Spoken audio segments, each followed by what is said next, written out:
Hello বন্ধুরা, আজকে আমরা চলে এসেছি রায়গঞ্জ সুজুকি শোরুমে, যেখানে সুজুকির নতুন মডেল অ্যাক্সেস নতুন ফিউচারের সাথে তোমাদের জন্য নতুনভাবে লঞ্চ হয়ে গেছে। আর অনেক নতুন নতুন ফিউচার্সের সাথে। যদি কেউ নতুন মডেলটি বুক করতে চাও, অবশ্যই ভিজিট করো রায়গঞ্জের সুজুকি শোরুমে। এর মধ্যে ফিচার্সের মধ্যে আছে আমাদের ক্রোমটা সামনের দিকে যে এলইডি লাইটটা করেছে, এটা ইউএল কাটিং করেছে, নতুন ডিজাইন, নতুন লুক, এবং এটির যে ইন্ডিকেটর লাইটগুলো করেছে সেগুলো একটু শর্ট করেছে এবং বডিটা চাপিয়ে দিয়েছে। যে লাইটটা, হেডলাইটটা যেটা আছে সেটা ক্রোম টাইপিং করেছে, আপনারা দেখে বুঝতে পারছেন খুব ড্যাশিং লুক লাগছে। এখানে আপনারা পেয়ে যাবেন ওয়েদার রিপোর্ট। ঠিক আছে, আপনারা কোথাও যাচ্ছেন সেখানে ওয়েদার রিপোর্ট, বৃষ্টি কেমন হবে আজকে, না সানি ওয়েদার থাকবে, সেটা আপনারা এখানে বুঝে যাবেন। ধরুন কোনো ডাক্তারি অ্যাপয়েন্টমেন্ট নেওয়া আছে, ওই ডেটে আপনার বলে নেই, কিন্তু আপনার গাড়ি আপনাকে বলে দিবে যে আজকে আপনার ডাক্তারি অ্যাপয়েন্টমেন্ট আছে।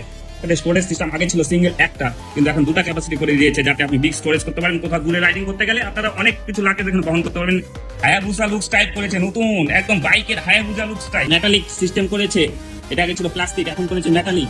এর ডিগ্রির স্পেস ক্যাপাসিটি ছিল 21.8 লিটার, এখন বর্তমান যে নিউ অ্যাক্সেস 125 লঞ্চ করেছে এটার স্পেস ক্যাপাসিটি হচ্ছে 24.4 লিটার।